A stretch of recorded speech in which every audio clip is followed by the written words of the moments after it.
Bapak, Ibu, dan saudara-saudariku yang berbahagia, hari ini saya ingin berbicara kasih. Kasih Allah kepada kita, kasih yang akbar itu telah dinyatakan kepada kita oleh karena Ia telah menjadi sama dengan manusia, yaitu Yesus Kristus. Kebenaran firman Tuhan berbunyi demikian dalam Injil Yohanes pasal 3 ayat 16. Karena begitu besar kasih Allah akan dunia ini, sehingga Ia telah mengaruniakan anaknya yang tunggal, supaya setiap orang yang percaya kepadanya tidak binasa, melainkan beroleh hidup yang kekal. Yesus Kristus adalah wujud dari kasih ke Allah yang begitu besar kepada kita semuanya. Kehadiran Allah di dalam dunia, di dalam diri Yesus adalah wujud dari kasih Allah. Hal ini juga memberikan penjelasan kepada kita. Tak bisa kita mengatakan aku mengasihimu tanpa ada bukti. Aku mengasihimu tanpa ada ekspresi. Aku mengasihimu tanpa ada demonstrasi dari kasih itu. Dan di dalam Injil Yohanes pasal 3 ayat 16 ini kepada kita diberitahu Allah begitu besar mengasihi kita. Allah begitu mengasihi kita. Oleh karena itu Allah mengaruniakan anaknya yang tunggal. Kata anaknya yang tunggal ini adalah memberitahukan kepada kita. Kasih Allah dibuktikan, diwujudkan, ditunjukkan, dinyatakan kepada kita dengan memberikan kepada kita anaknya yang tunggal. Kata tunggal ini sebetulnya memberitahukan tiada yang lain yang Ia miliki. Itulah wujud kasihnya yang paling berharga yang diberikannya kepada kita manusia.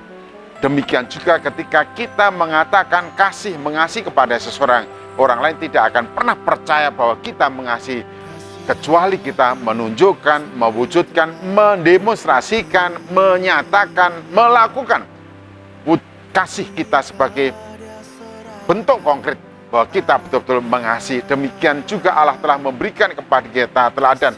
Allah begitu mengasihi saya, Bapak, Ibu, dan saudara-saudariku. Kasihnya diwujudkan, didemonstrasikan, dinyatakan, ditunjukkan kepada kita dengan memberikan anaknya yang tunggal kepada kita semua.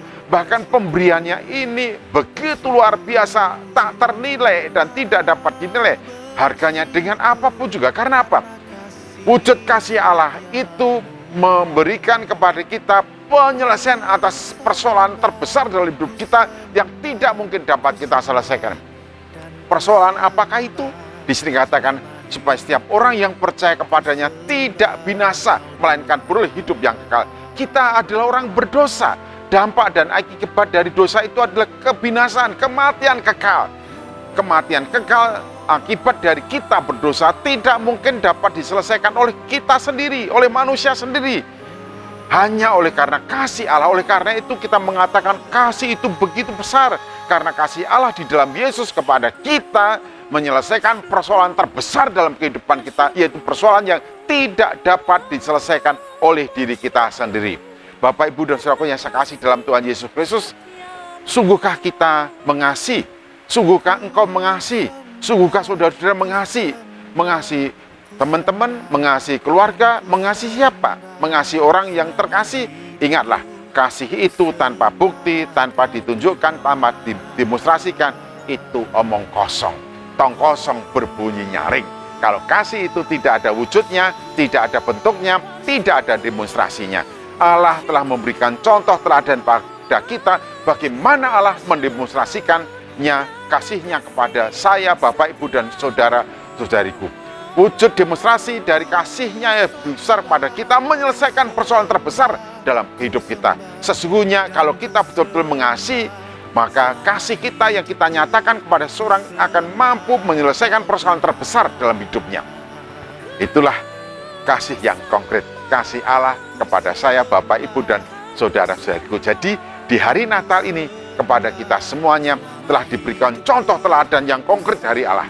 Allah mengasihi kita, Allah menunjukkan kasihnya kepada kita, kasih Allah menyelesaikan persoalan terbesar dalam kehidupan kita. Bagaimana caranya untuk menerima kasih itu? Yaitu percaya kepada Yesus Kristus. Barang siapa percaya pada Yesus Kristus, maka persoalan terbesar dalam hidupnya yang tak dapat diselesaikan, maka diselesaikan. Oleh karena kita percaya pada Yesus, yaitu kita dibebaskan dari kebinasaan dan dianugerahkan kepada kita hidup yang kekal. Puji Tuhan, haleluya. Selamat merayakan Natal, selamat mengenyam, menikmati, mengalami kasih Allah yang besar sepanjang hidup Bapak, Ibu, dan saudariku, bahkan sampai kepada kekekalan. Haleluya, puji Tuhan. Datanglah, datanglah, penebus dosa yang telah dijanjikan. Sambutlah.